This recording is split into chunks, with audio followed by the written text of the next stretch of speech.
Vamos começar então. Vamos começar? Vamos lá.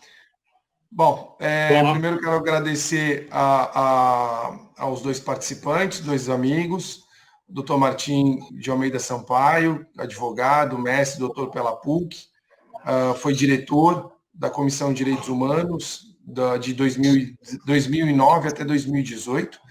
O Fábio Canton, também advogado, doutor e mestre em Direito pela USP, foi vice-presidente da comissão, vice-presidente da OAB, São Paulo também. Agradeço os dois pela disponibilidade para bater esse papo sobre um tema tão atual, tão marcante para todos. Eu falo isso em sala de aula o tempo todo, que é realmente a gente tem que precisamos estar atentos e sabermos do que se trata, né, o tema.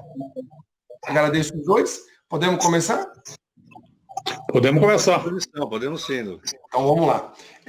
Perguntando aí para os dois, com relação à democracia. O que é a democracia? Vai aí, Canton. Começa o Canton, depois vou eu. Tá bom? Mas deixa primeiro, Douglas, deixa eu agradecer o convite para poder bater esse papo.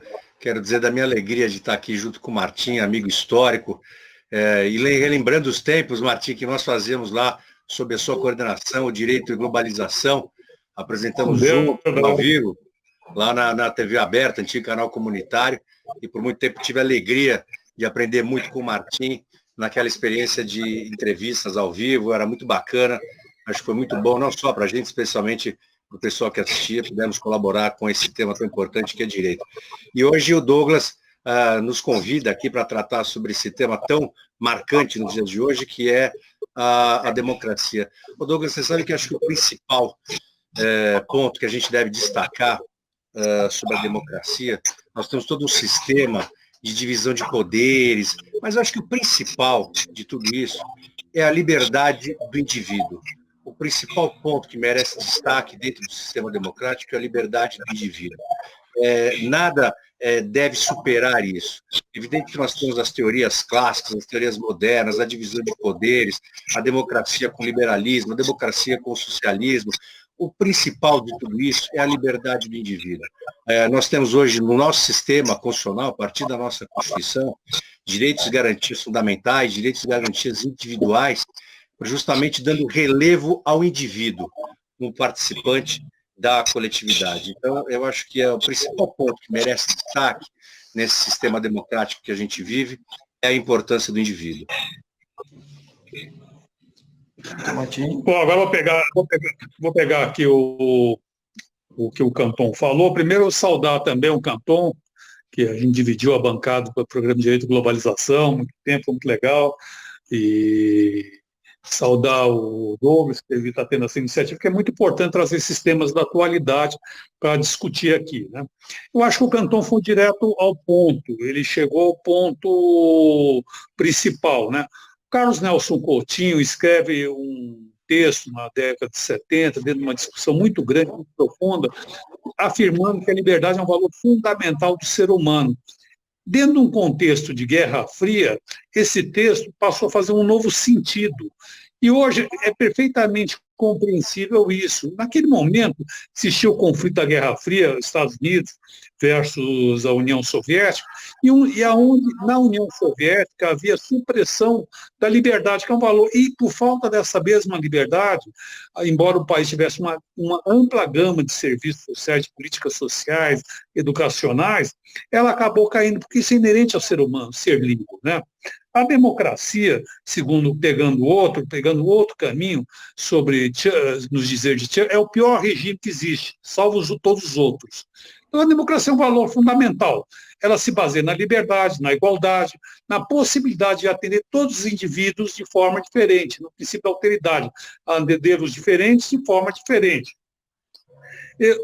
Quem concebeu, dentro do pensamento moderno, concebeu a democracia através das suas primeiras linhas do equilíbrio de poder, para os estudantes de direito que estão chegando aí, estão vendo, nos assistindo, foi Montesquieu, O Espírito das Leis. Ele escreve esse livro, um tratado muito grande, e esse tratado traça os principais marcos. Hoje a gente existe, depois de 26 anos de ditadura no Brasil, que vai de 64 a 85, nós temos uma, 26 dá menos, né? Quando dá 64 menos 85 dá 21 anos, desculpe. 21 anos de ditadura, nós experimentamos, a partir de 88, uma Constituição que é uma Constituição democrática.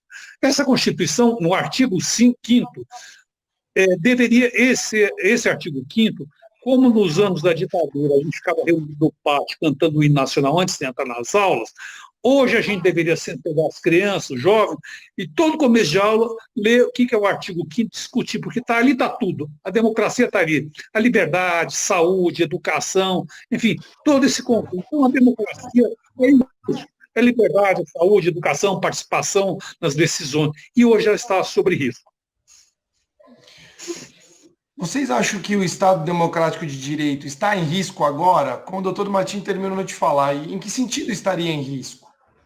O Douglas, o Martim, deixa eu dizer, veja que interessante isso. Dentro desse sistema de ideias de liberdade do indivíduo, e hoje em 2020, com esse sistema amplo de comunicação que nós vivemos, das mídias sociais, enfim, hoje todo mundo tem muito mais acesso à informação do que tinha no passado. Ponto fundamental também para que o indivíduo possa exercer essa liberdade é a formação do indivíduo. Estou falando aqui da educação, mas não a educação do ponto de vista exclusivo, mal interpretado, de escolaridade simplesmente. Educação no sentido de formação mesmo, para que o indivíduo possa compreender o mundo, se compreender, compreender o seu papel no mundo, a relevância daquilo que ele pensa, o que ele pode contribuir para o conjunto, para o todo. De modo que a educação, e hoje está muito aquém do esperado, não só de hoje, já de muito tempo, mas hoje ainda, a educação aqui no Brasil é muito aquém do mínimo esperado. Isso prejudica de forma muito violenta a formação das pessoas, não só as crianças, dos adultos também. Então, seguramente, e nós vemos hoje uma guerra nas mídias sociais sobre quem está manipulando o quê.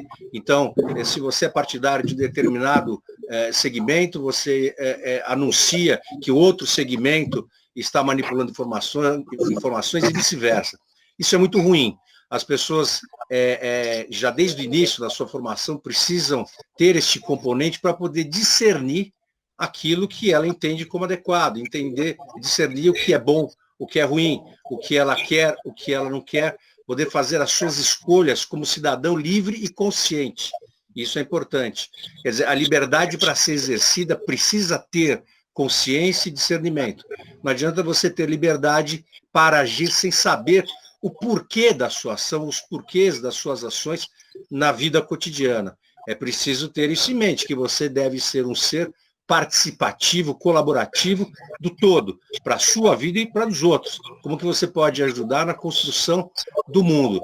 E nesse aspecto, eu não tenho dúvida, concordo com o Martim, que a democracia sofre risco, não só aqui no Brasil, mas pelo mundo, a partir do momento que você suprime da população a possibilidade de formação adequada. Aqui no Brasil, isso é incrivelmente manifestado no nosso sistema, não só de hoje, isso já de há muito, desde antes até do regime militar, você tem um boicote do sistema com relação ao sistema de educação, como eu disse, assim entendido não só a escolaridade, mas educação, lato sensu, de forma ampla, abordando essas questões até de consciência do indivíduo, para poder manifestar conscientemente a sua liberdade, exercer a sua liberdade dessa forma. Gente, se nós deitar um olhar sobre a história é uma coisa bastante positiva. Não porque a história tende a se repetir, mas é que com ela a gente aprende. E a gente aprende e tende a suprir. Se nós examinarmos a história do Brasil, a gente vai ver várias coisas. Mas, para não se estender muito, um período de 500 anos, que é muita coisa, se a gente vê a primeira Constituição, a Constituição do Império de 1824, ela não declara a existência da escravidão, ela já assume esse passado escravagista como normal. Aquilo era o normal. E num dos seus artigos, ela exclui da educação formal, aí eu estou falando, os negros. Os negros são proibidos de frequentar e ser alfabetizados. Na lei de educação, já no período residencial, a lei 14, ela também exclui nominalmente os africanos, escravos, os descendentes africanos da educação. Então, aqueles negros que se educaram, e houveram bastante mestiços, descendentes de africanos, se educaram em entidades particulares. O Estado negou isso a eles. Então, foram pessoas que tinham mais recursos, ou por uma razão ou outra, conseguiram se educar. Mas a imensa maioria da população brasileira, 75% da população brasileira ou mais, era, no censo de 1906, era analfabeta. Vem a República e também ela universaliza o ensino, mas ela proíbe aos analfabetos o voto. O voto antes que era censitário passa a ser universal, mas passa a ser universal para as pessoas que são alfabetizadas. Com uma herança terrível da escravidão, como essas pessoas podiam se votar, ter uma participação política, interferir, se organizar de forma democrática na sociedade. Somente em 1988, isso é impressionante, os analfabetos tiveram direito a voto. Claro, o analfabetismo não foi erradicado do país, diminuiu bastante, mas ele é grande, e as pessoas hoje não têm educação formal, e aquelas que têm educação formal, que seriam as que deveriam dar o maior exemplo, infelizmente, na maioria dos casos, acaba dando os maus exemplos. Mau exemplo do que está baseado no patrimonialismo, que é a confusão entre o público e o particular. O cidadão entra no governo, ele começa a participar do governo, ele começa a confundir o que é privado e o que é público. Ele começa a montar sinecuras. O nepotismo, arruma emprego para parente, para amante, essa coisa toda. O mandonismo, sabe com quem está falando? O mandonismo é uma das piores heranças que nós temos no nosso país. São os coronéis, os Gomes no Ceará, os Sarnês no Maranhão e por aí, aqui mesmo em São Paulo. Nós temos na Zona Sul de São Paulo um vereador que hoje vai ser candidato pelo Partido dos Trabalhadores, só que a Tatolândia, o Tato, ali manda ele, é irmão que é isso, é irmão que é aquilo. Isso faz parte do mandonismo. E a principal e a pior das heranças que nós temos, que a história nos traz, é o racismo estrutural. O racismo estrutural é o pior dele. Nós condenamos hoje, autodeclaração, os negros, pardos, que o IBGE divide entre negros e pardos, 52% da população é negra e parda. Autodeclarado. Eu posso ser negro, posso ter sangue negro, mas posso ter aparência, vamos dizer, de branco. Entretanto, essa maioria da população, você não vê, ela está tipificada você não vê ela nos grandes, não vê nos empregos, você não vê nas decisões, você vai no exército, você não vê, raramente você vai ver um general negro, na política você vai ver muito menos, e assim sucessivamente nas faculdades. Isso está mudando, é verdade. A partir de 1970 isso passou a mudar, mas isso é para uma outra resposta. Adiante a gente volta com esse tema aí. Fábio, quer completar alguma coisa? Estava querendo...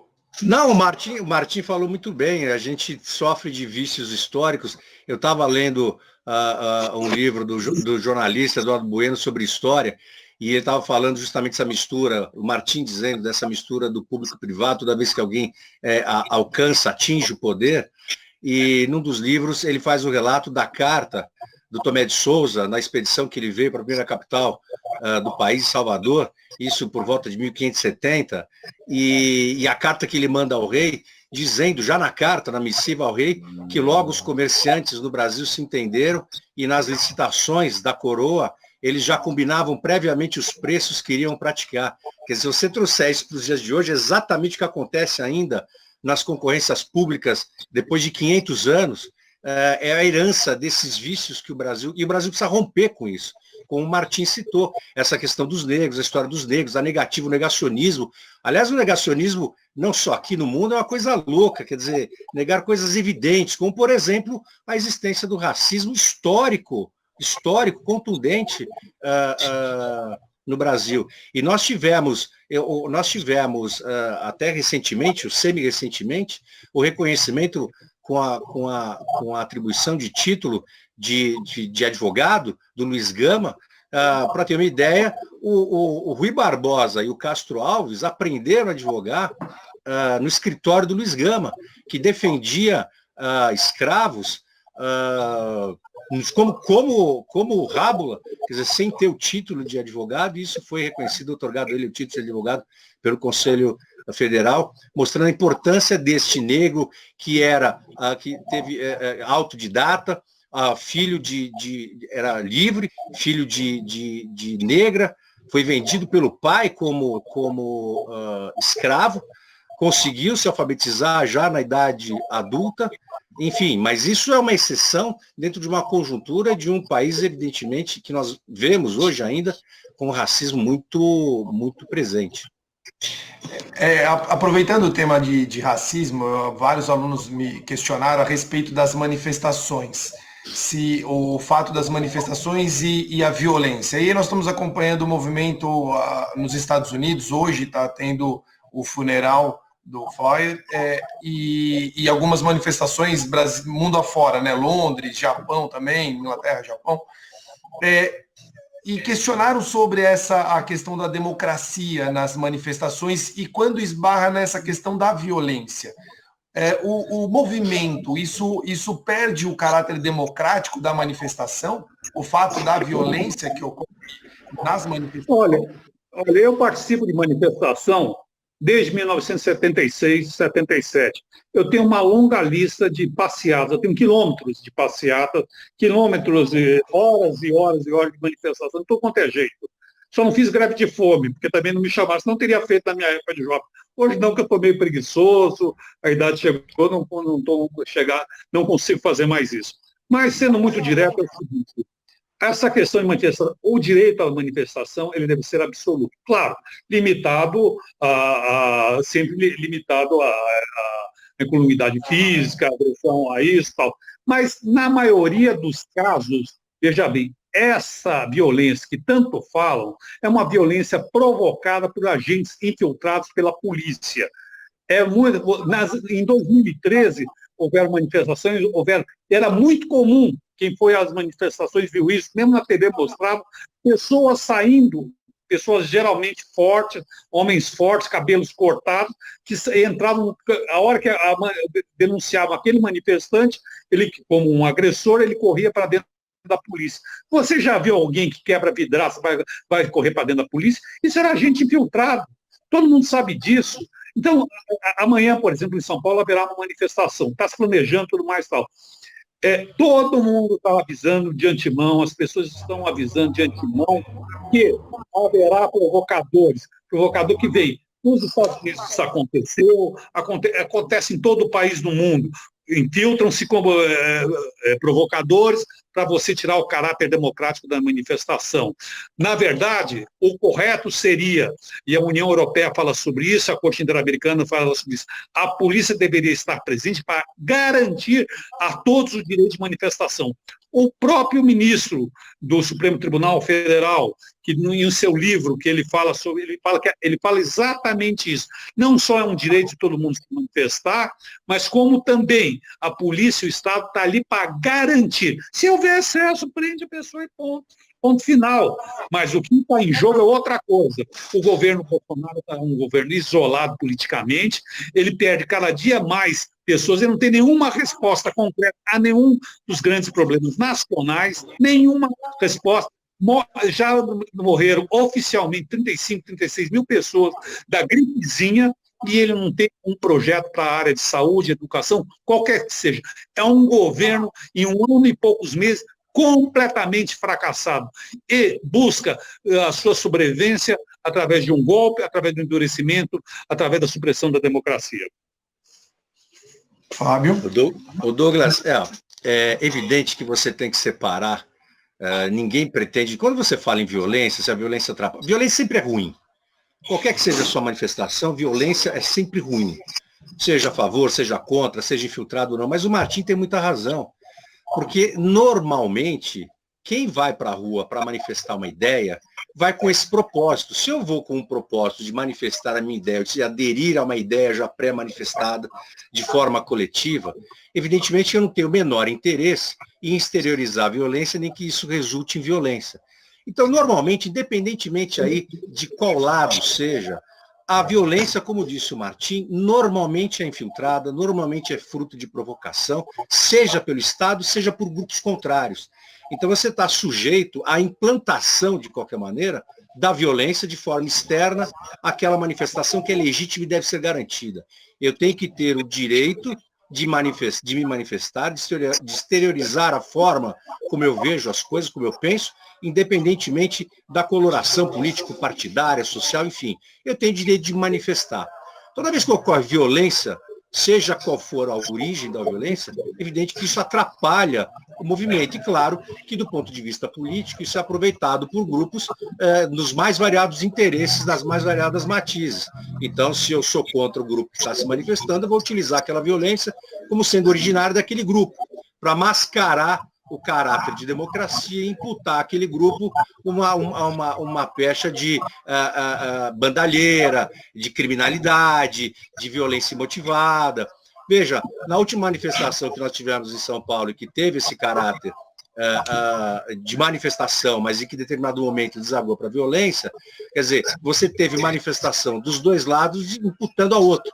Mas o lado que começou a manifestação como democrática diz que houve provocação com a exteriorização de símbolos neonazistas, que são símbolos execrados no mundo inteiro, já escrevi até num artigo sobre isso, e que aqui no Brasil existe ainda, infelizmente, eu coloquei isso no artigo no final do ano, pessoas que fazem reuniões integralistas com valores neonazistas, nazifascistas, fascistas, o que é absurdo. E, evidentemente, que uma provocação dessa gera, naturalmente, uma reação que desborda, lamentavelmente, e deságua numa violência. E isso é um problema. Evidentemente que a violência tem que ser separada dos atos de manifestação.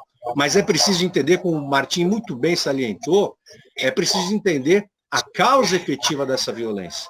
Não há interesse daquele que se propõe a manifestar uma ideia exteriorizar a violência, por motivos óbvios. Eu vou prejudicar a exposição da minha ideia. E isso normalmente vem, como disse o Martim muito bem, de fatores externos, seja do próprio Estado, seja de grupos contrários.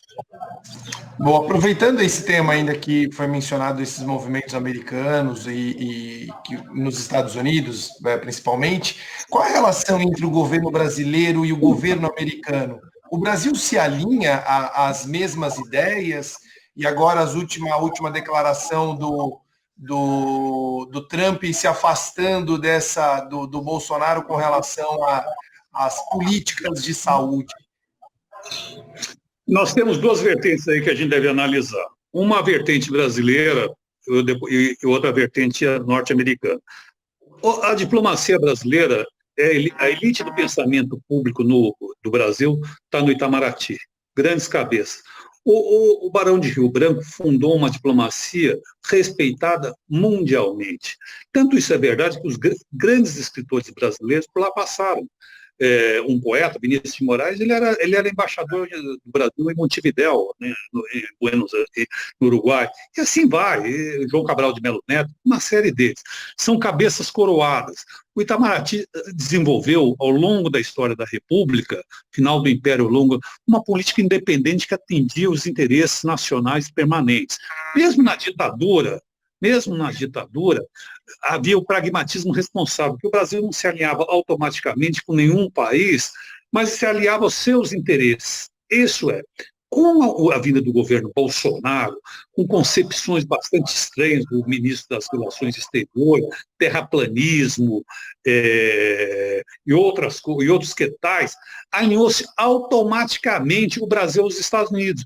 Inclusive hostilizando o maior parceiro comercial, que é a China, que nunca criou, dentro das relações bilaterais Brasil-China, qualquer contencioso que a gente tenha conhecimento. Ao contrário, foi uma política que incrementa a balança comercial no agronegócio, compra e vende, investe, o país pode investir muito mais.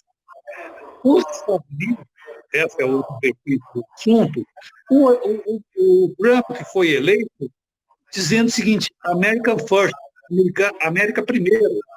Ele está interessado nos Estados Unidos, está dialogando com os Estados Unidos. E ele afasta, e sucessivamente, o governo brasileiro tem sido desprestigiado pelo Trump, mas não tem inteligência e não tem flexibilidade para perceber isso, o Trump chegou ao ponto de dizer, se nós agíssemos como o Brasil na pandemia, nós teríamos 1 milhão, 2 milhões de mortos.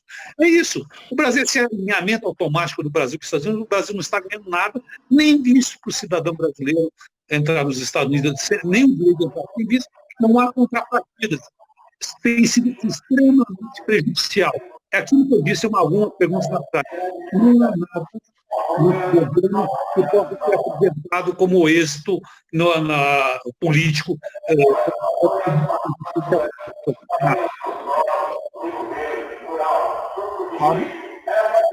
Veja, Douglas, o Brasil, acho que muito mais do que alguma eventual ideologia, esse governo me parece um pouco perdido no cenário mundial. A política externa, nós vemos aqui, é um desastre, é um fracasso completo. Você tem áreas muito sensíveis, internas e externas, que estão difícil de compreender. Você vê, durante a maior pandemia dos últimos 100 anos, a maior da história do país, você há 21 dias não tem ministro.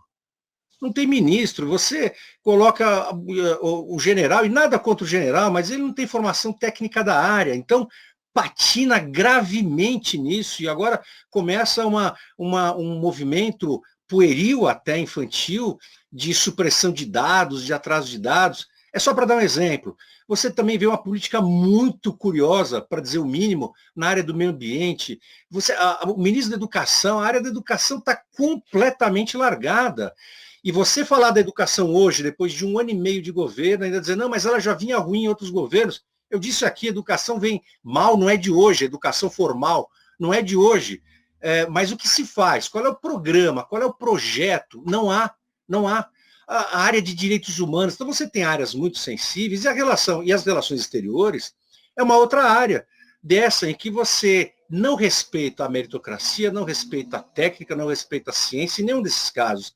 E você estabelece relações externas mais ou menos no chute até, para usar uma expressão popular, mas é isso que a gente percebe. Primeiro você vê o governo indo logo no início do governo para a China, estabelecendo e tentando reforçar relações comerciais, logo em seguida muda de ideia, estabelece uma relação, ou tenta estabelecer uma relação de proximidade com os Estados Unidos, que a impressão que dá que não é bilateral, é unilateral. O Brasil faz esse anúncio de namoro eterno com os Estados Unidos e a impressão que se tem é que o Trump nem lembra que o Brasil existe. Quer dizer, ele só vai lembrar que o Brasil existe para fazer uma referência, como disse o Martim, absolutamente negativa, do modo como se trata a pandemia aqui. Quer dizer, é uma gurologia sem limite e sem o menor fundamento. Quer dizer, com uma negativa total, já falei sobre isso também, da ciência. Quer dizer, até a Terra, como o Martim falou, até a Terra, que já há séculos se sabia redonda, começa a se debater hoje, em alguns cenários no ambiente governamental, a possibilidade dela ser plano, que é uma coisa inimaginável. É inimaginável a gente discutir aqui, para discutir a existência ou não da pandemia, a realidade ou não do corona, do Covid-19. Isso é uma loucura. Quer dizer, a ciência, se o tratamento é um, é outro, quem vai dizer é o médico. Imagina alguém chegar no seu escritório, doutor, eu vim aqui para o senhor fazer isso, aquilo que eu quero que o senhor... Como? Quem dá instrução, orientação técnica é o técnico, seja na área de saúde, seja na área da educação, seja na área do direito. E a gente vê que carece disso. Quer dizer, a política externa brasileira está assim. Também como está a educação e outras áreas do governo, a deriva.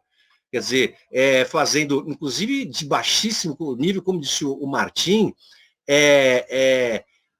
não honrando o Instituto Rio Branco mesmo. Quer dizer, uma diplomacia rasteira, uma diplomacia de baixo nível, onde o próprio chanceler usa de aforismos, de piadinhas, de brincadeiras, ministros de Estado fazendo brincadeiras com outros estados. Quer dizer, não tem o menor sentido isso. Então, eu não vejo, de fato, além do que, uma grande diferença. Se você imaginar, hoje, o PIB brasileiro, que orbitava na casa do trilhão do dólar, antes da disparada do dólar, o PIB brasileiro deve representar alguma coisa hoje entre 800 e 900 bilhões de dólares. Os Estados Unidos já investiu na pandemia, já investiram na pandemia, efetivamente, mais de 5 trilhões de dólares. Quer dizer, eles já investiram 5, 6 vezes o PIB inteiro do Brasil só para cuidar de uma pandemia. É só para demonstrar claramente a diferença de um Estado e outro.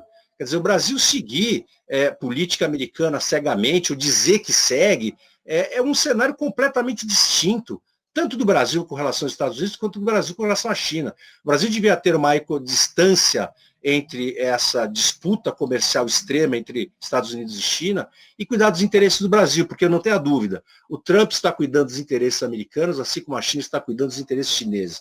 E o Brasil fica nessa tietagem, hora um, hora outro, e perde a referência, e perde o momento de fazer as coisas internamente, como agora, que o momento demanda cautela e precauções com relação à pandemia. O que o governo federal faz? Muito pouco. Muito pouco.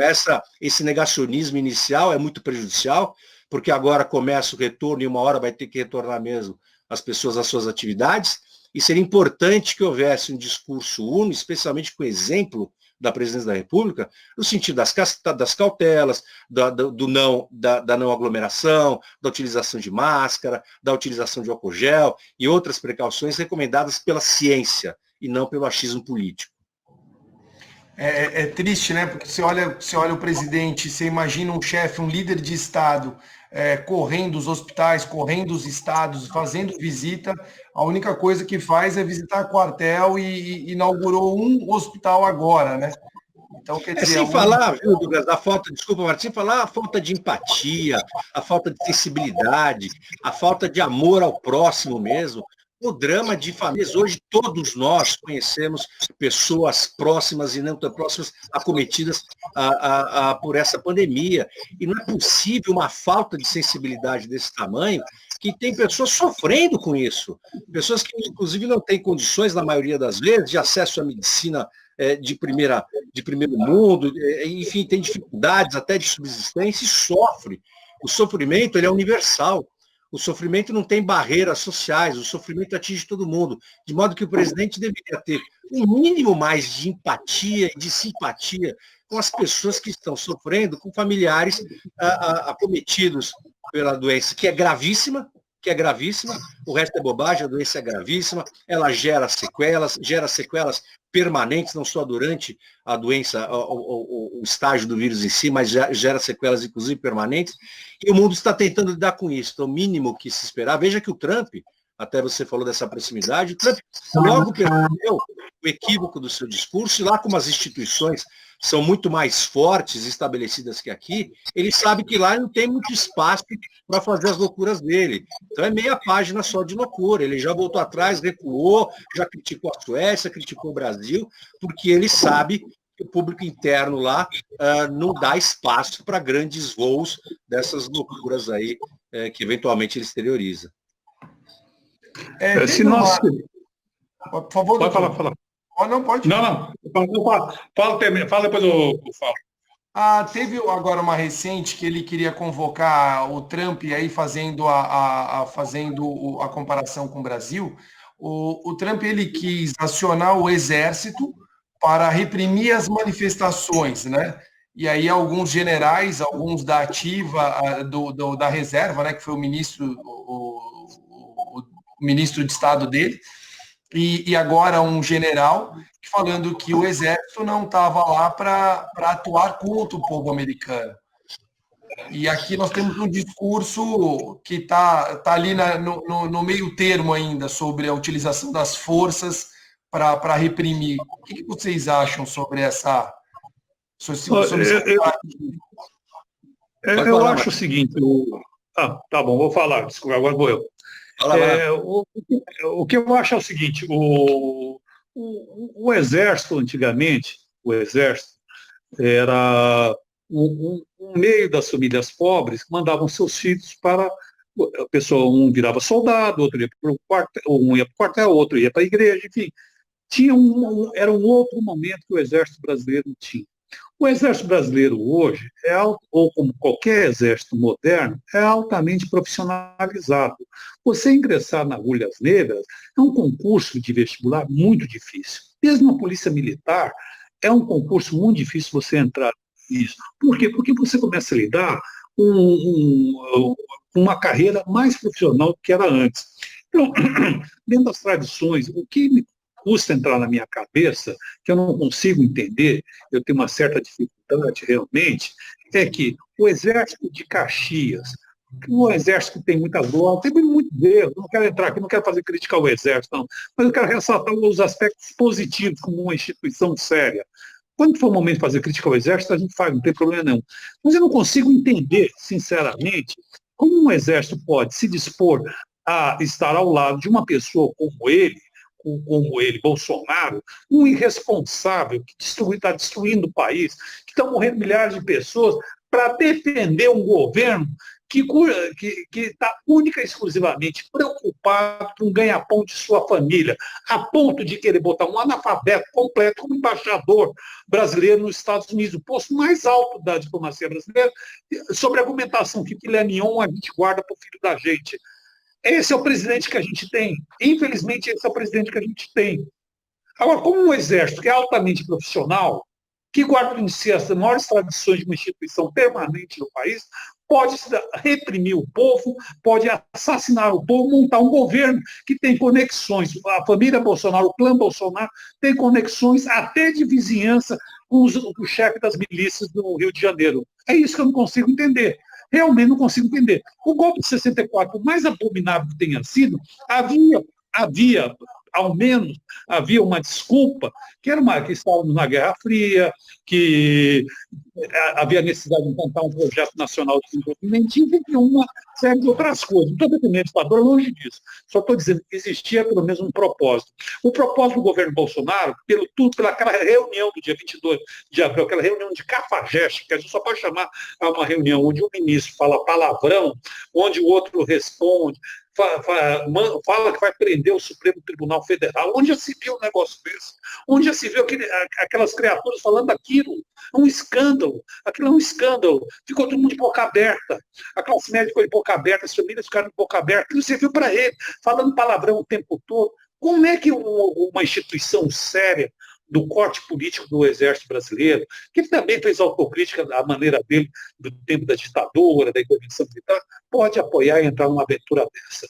Onde não há a menor justificativa, não há a menor ameaça, a não ser por parte dele, ao regime democrático. Não existe nenhum espectro que eles alegam constantemente, o espectro do comunismo, porque você é oposição a ele, você é comunista automaticamente.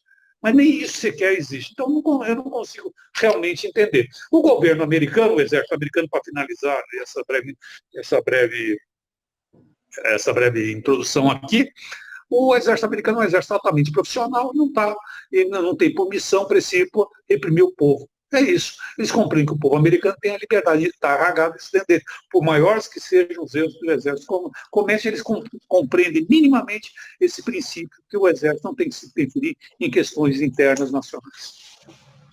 É isso, Douglas.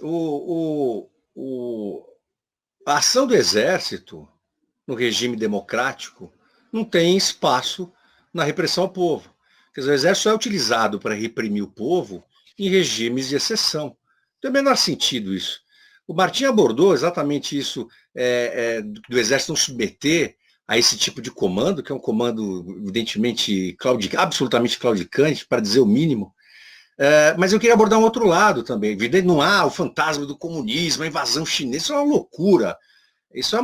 Essa teoria da conspiração é uma loucura, é inimaginável mesmo, é coisa para terraplanista, não dá para trazer para o campo do debate essa discussão. Você não tem medo da invasão comunista, a China quer dominar o mundo, isso é uma loucura. Não existe existe uma vontade de poder aqui, então não existe a desculpa.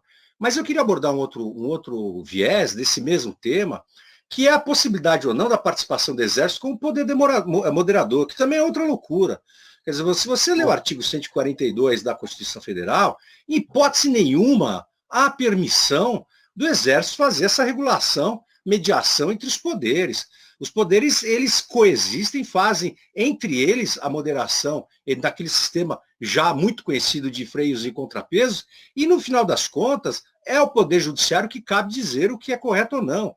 Quer dizer, você tem o sistema de elaboração de lei, o veto do Executivo, volta para o Congresso, o Supremo, como representante máximo do Judiciário, vai dizer se aquilo é constitucional ou não, uma vez provocado. Então você tem todo um sistema harmônico no sistema democrático. Não há a menor possibilidade, eu não vejo como realmente, evidentemente, todo respeito às opiniões em sentido contrário, eu não vejo a menor possibilidade jurídica e constitucional de participação do Exército com poder moderador entre os poderes, que, em última análise, é chefiado pelo chefe do Poder Executivo, que é o Presidente da República. Então, quer dizer, olha, o Presidente da República, na verdade, é um sistema presidencialista e que quem manda é o presidente. Então, aí ele pode tudo. Então, aquela história de que ele pode muito, mas não pode tudo, seria uma bobagem, porque eu comando as forças militares. Então, na hora de uma disputa, eu, como sou adolescente, eu gosto de ganhar as discussões, eu vou usar a força, a minha força é o Exército. Então, não tem sistema. Para que serve a democracia? Você não tem debate. Porque se eu, como chefe do Poder Executivo, entendo que a minha vontade é que prevalece, que o Poder Executivo, que o Poder Legislativo está errado e o Poder Judiciário está errado, eu vou resolver como? Com o Exército, que vai ser o poder moderador que eu vou chamar para garantir o poder centralizado do presidente. Tem o menor cabimento isso. Tem o menor cabimento. É assustadora a ideia ou a concepção jurídica da possibilidade do Exército ser mediador entre os poderes numa eventual situação de conflito irreversível ou pretensamente irreversível, aparentemente irreversível, a participação do Exército. Eu só queria colocar mais um adendo aí, o Martim falou. O Martim está muito acostumado a isso também, reuniões institucionais, reuniões com cúpulas dos tribunais de justiça, tribunais federais, secretarias de Estado, governo de Estado, prefeitura, enfim, com autoridades dos mais variados segmentos, repartições públicas. E quero dar aqui um testemunho. Nunca imaginei que uma reunião ministerial tivesse o nível que teve a famosa reunião dos ministros lá do dia 22. Inimaginável. Isso para mim foi uma surpresa muito grande. Como eu disse, eu estou acostumado, nós na administração da nossa entidade, o Martim, enfim, participamos de centenas dessas reuniões. Nunca imaginei que pudesse ter um nível tão ruim, tão baixo, do ponto de vista formal e de conteúdo. Quer dizer, do ponto de vista formal, aquilo que a gente viu, quer dizer, palavrões, um horror, pior que conversa de botequim. Do ponto de vista de conteúdo, outro horror também, porque o conteúdo é quase que nenhum, para não dizer nenhum. Quer dizer, o que se aproveitou daquilo que se viu, o que se aproveita, do ponto de vista de conteúdo? Qual proposta de qual ministro tinha a ver com a pasta no sentido concreto, no sentido propositivo, mesmo que eu não concordasse, ou que outros não concordassem, mas que tivesse um ideal efetivo, que tivesse uma proposta séria, uma esterilização de vontade, de, olha, preciso fazer isso, precisamos adotar tal medida, porque isso vai ser melhor por isso, de acordo com a teoria de um, com a teoria de outro, fundamento de um, de outro. Nada. Quer dizer, é uma reunião desastrosa que mostra claramente que a ANAL está à deriva. Você tem um baixíssimo nível das pessoas que estão no comando, não todos, evidentemente, mas de um modo geral, você tem um baixíssimo nível das pessoas, não capacitadas tecnicamente para as respectivas áreas, o que prejudica contundentemente o conteúdo. Então, não é possível. Você tem pessoas sem nível pessoal e sem conhecimento técnico, evidente que, repito, há exceções, mas, no mais das vezes, nos casos dos ministérios atuais, realmente surpreendente o nível daquela reunião. Os atores estavam lá, os ministros estavam lá e as falas realmente você fica, e os que têm alguma competência ficavam só parados olhando, né?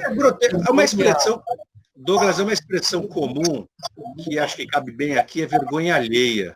Quer dizer, esse vídeo correu o mundo, é uma vergonha para nós, é uma vergonha alheia ter representantes com um nível tão ruim.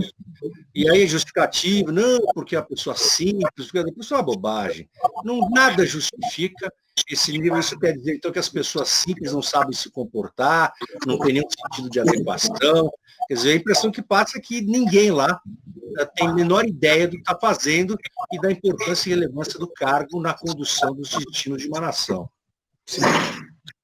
O Canton pegou duas coisas que eu acho bastante importantes. O artigo 142 e esse comentário final sobre a reunião do dia 22. Né? Eu posso dizer a você o seguinte, na minha experiência, dentro de várias coisas que eu fiz na minha vida, eu frequentei várias reuniões de todos os tipos. Reuniões dentro do Tribunal de Justiça, o Canton teve comigo várias vezes, aliás, com pautas antagônicas, inclusive, ao que o presidente do Tribunal de Justiça entendia, o que o OAB entendia.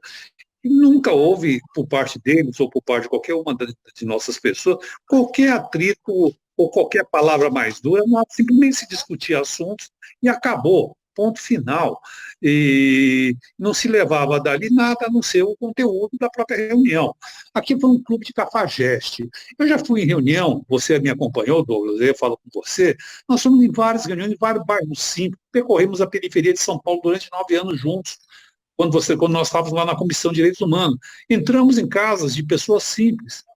Jamais, em qualquer lugar que eu tenha passado, eu vi uma reunião como aquela. Então, simplicidade, pobreza, limitação cultural, não é desculpa para a falta de educação, não. Aquilo é um clube de cafajeste, de gente que não tem compromisso. Os que tinham compromisso ficaram quietos.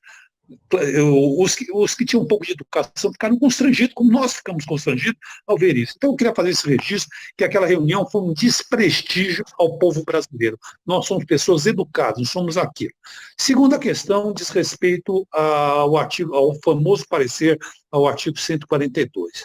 Aquilo ali é um absurdo que eu não sei como pôde se inventar uma coisa daquela, baseado na opinião de quem participou efetivamente, participou não como deputado, mas como consultor do Centrão, na época do Centrão, dando opiniões técnicas sobre isso, e disse testemunhar que a ideia do pessoal seria a de constituir o Exército um poder moderador. Isso não vale, essa argumentação é tão frágil que não vale comentar. Por mais respeito que nós tenhamos pelas pessoas que expressam essa ideia. Não é uma questão de divergência apenas, é uma questão de fundo, de concepção. Porque essa visão que o Exército é um poder moderador, além dela ser antijurídica, inconstitucional, não caber dentro do espaço, uma ideia, não existir isso em lugar nenhum do mundo, ela revela um caráter profundamente autoritário.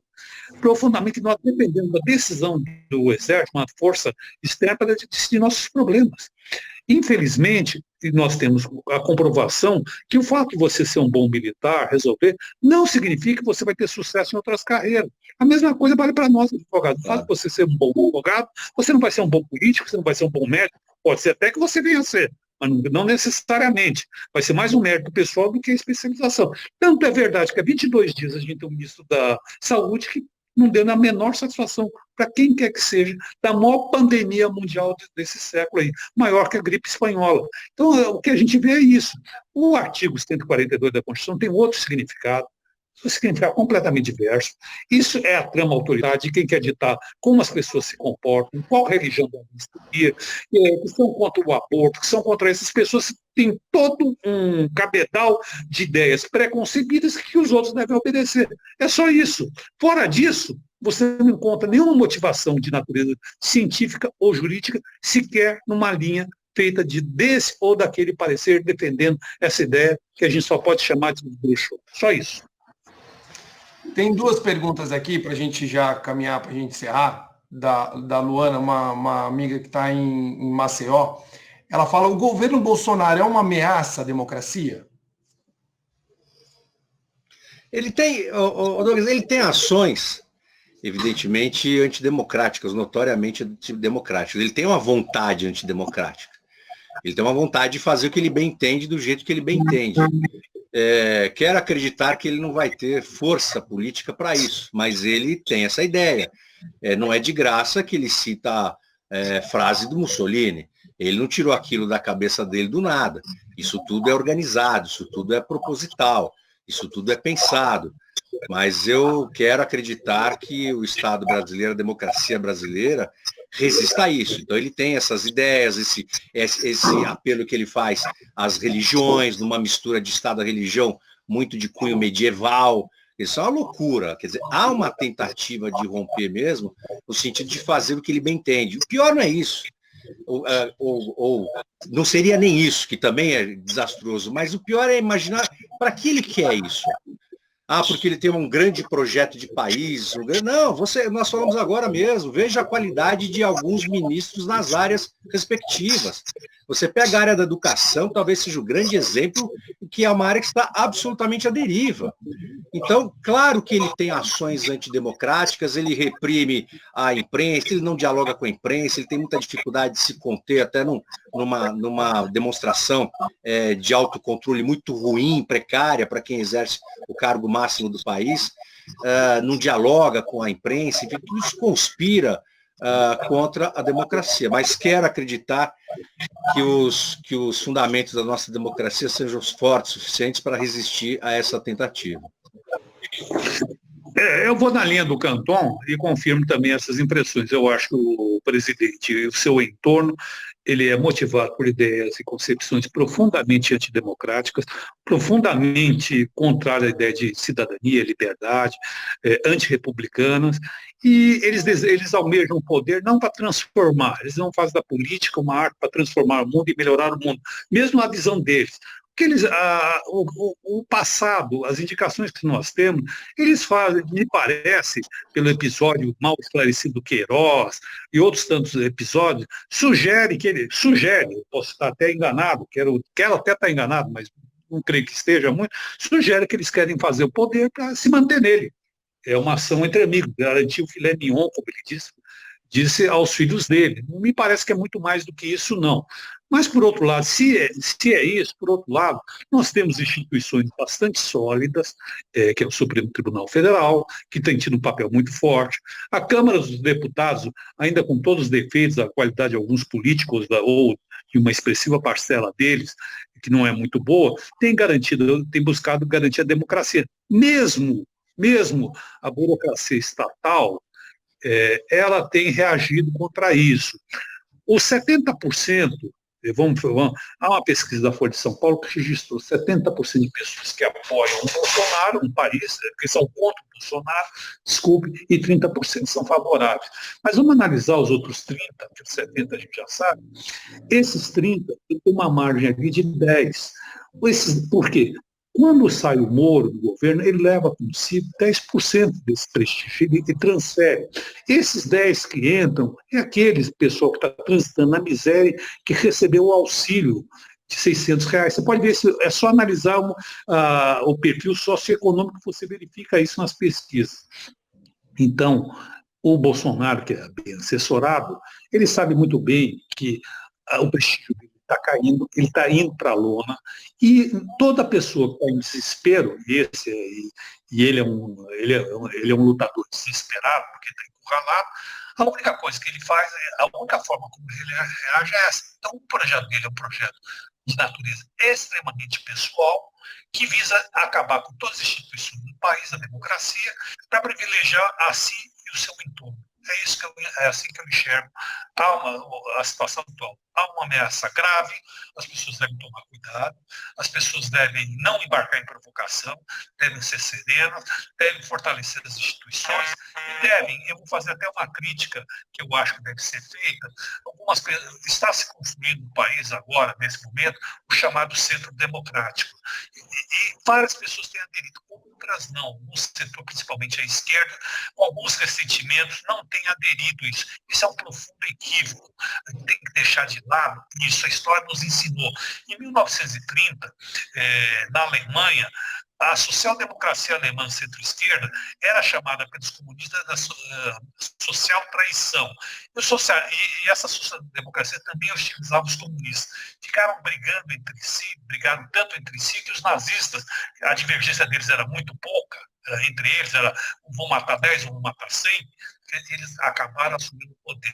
Então a gente não pode perder o tempo em picuinha e em questões pessoais, achando que um foi mais atingido por isso, por aquilo, e a gente deve caminhar no sentido de resgatar a democracia. Resgatando a democracia, se faz o acerto de contas, no sentido assim, se alguém se sentiu injustiçado, eu vou falar o caso específico, por exemplo, que algumas pessoas que circulam na órbita do PT, por exemplo, acham que o presidente Lula foi injustiçado, e não foi também no mérito disso. Se ele acha que foi injustiçado, se eles acham que foi injustiçado, a prisão foi injusta, o julgamento foi uma fraude, eu tento concordar que sim, foi mais ou menos isso, ele vai ter a chance no governo democrático de ser julgado democraticamente limpar o nome dele. Agora, não é se recusando a fazer parte de uma frente, botar o interesse pessoal, as questões pessoais, uma frente acima dos interesses do país, que vai se resolver. Vai ficar pior, porque a gente vai ser derrotado e a cadeia vem para todo mundo, e principalmente para esses setores que estão vacilando nesse momento. O acerto de conta que os comunistas fizeram com os sociais-democratas, em 1930, a partir de 1933, foi um campo de concentração. Quem ia morrer primeiro? Foi só isso, mas morreram todos. Um mais cedo, outros mais tarde, todos morreram. Bom, vocês querem fazer alguma consideração final para a gente poder encerrar? Eu quero só agradecer, Douglas, mais uma vez a oportunidade, a alegria de estar aqui com você, com o Martim, poder conversar um pouco sobre um tema tão importante. A gente conversa permanentemente sobre essas questões que interessam ao Brasil diretamente, a sociedade brasileira, e é importante uma live, essa iniciativa de poder transpor as barreiras, aí, especialmente em tempos de pandemia, poder conversar com as pessoas pelas mídias sociais, pela internet, enfim, para que a gente possa levar um pouco do nosso pensamento, da nossa ideia, de forma tranquila, de forma serena, poder trocar essa ideia. E, enfim, reiterar a satisfação de estar aqui com o Martim, que é amigo histórico, como eu disse, de longa data, e foi muito bom a gente poder bater esse papo sobre democracia, que é importante. As pessoas precisam ter consciência, elas abrem mão de parcela da sua liberdade sem saber o que vai acontecer lá na frente. É importante que as pessoas tenham consciência, passem a entender e não fiquem, tenham consciência própria, se dediquem ao estudo, à leitura, para poder ter uma formação melhor e poder exercer de forma plena a sua liberdade. Obrigado, viu, Douglas? Obrigado, Martim. Obrigado. Eu vou também me despedir aqui, falando da alegria renovada de estar com dois grandes amigos, Canton, um amigo histórico, tantas coisas fizemos juntas. Antes mesmo, outro dia eu estava pensando nisso, antes mesmo de se criar a comissão da verdade, antes mesmo de se criar o memorial da advocacia ali na auditoria militar, eu e o Canton fizemos uma homenagem aos advogados que combateram nos tribunais da ditadura, entregamos menções de apoio. Eu estava lembrando disso outro dia, a gente antecedeu, fomos visionários nisso. Né? É verdade. Agradecer ao Douglas, que foi meu companheiro, tantas jornadas, tantas dificuldades nós enfrentamos ali na Comissão de Direitos Humanos, chamado Fogo Amigo, a gente resistiu, sempre com seu apoio. Vou deixar bem claro aqui, se a Comissão de Direitos Humanos resistiu, é que a gente tinha um pilar lá dentro, um pilar amigo chamado Fábio Canton, porque várias vezes eu peguei o telefone nervoso, e várias vezes nós estamos dizendo isso, estamos dizendo aquilo, que história é essa? Aquelas coisas já entrou pro folclore, né? Quantas vezes mesmo? Mas a gente tem que lembrar, porque as amizades a gente tem que ser grato. Os mafiosos dizem que a gratidão é uma coisa sempre para frente. Não. A gratidão é uma coisa que sempre tem que ser para trás. Tem que lembrar que teve com a gente num tempo difícil, que também foi bom, que hoje foi bom, porque a gente aprendeu muita coisa. Então fica aqui a homenagem especial a você, Canto, foi amigo do Obrigado, Martim, aprendemos juntos, viu? Obrigado, a homenagem a você, obrigado. Obrigado. O Douglas, companheirão também, que pisou no barro, que também saiu correndo lá, que foi defendido uma vez saiu alguém gritando contra a Comissão de Direitos Humanos, que defendia bandido e foi defendido pelos bandidos. Verdade. Verdade, isso é verdade. Bom, eu agradeço. Eu agradeço a vocês dois pela participação. Como professor, trazer pessoas que conhecem, que vão agregar, acho que essa é a minha missão, mesmo fora de sala de aula. E essa é uma oportunidade de trazer um diretor da Comissão de Direitos Humanos que acompanhe o dia a dia no front, sendo ameaçado, tomando pancada de tudo quanto é lado, e o nosso vice-presidente Fábio Canton, que realmente muitas vezes nos defendeu ali dentro do Fogo Amigo. E fico feliz pela participação. Tem vários meus alunos que estão acompanhando aqui. Pode seguir o professor Fábio Canton, o doutor Martim de Almeida Sampaio também, no Facebook tem os dois. O professor Fábio sempre está escrevendo aí para os jornais, agrega demais, eu acho que a advocacia, e dá uma estatura, uma importância grande à nossa profissão.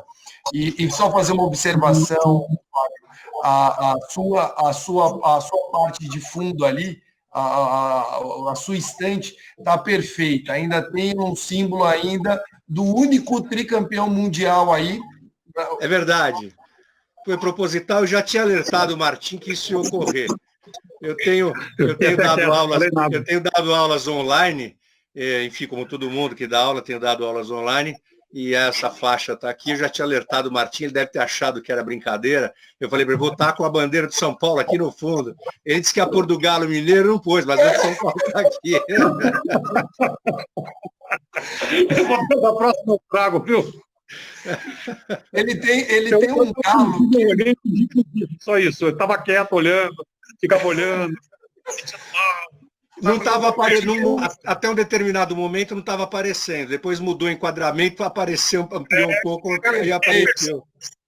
Perfeito. O doutor Martim tem um galo empalhado que por muito tempo ficou lá na Comissão de Direitos Humanos. Eu tenho o maior que eu Verdade. A Elide cuidou muito tempo daquele galo, senhor. Eu sei, estou procurando. Ele está aqui, eu não estou encontrando agora, mas está por aqui. Depois eu acho, a próxima vez eu... Mais uma vez eu agradeço. Depois obrigado, Douglas. Obrigado, Martim. Eu compartilho com todos, mas obrigado aos alunos que ficaram acompanhando, os amigos nossos, advogados, que estão aí na luta e resistindo como sempre. Acho que é o que nos resta aí, como diz a Sobral Pinto, a advocacia não é profissão para covardes, né? Eu acho que a gente tem o que levar e dar de exemplo. Mais uma vez, obrigado a todos vocês, viu? Obrigado. Obrigado, Douglas. Obrigado, Martim. Tchau, pessoal. Obrigado. Tchau, tchau.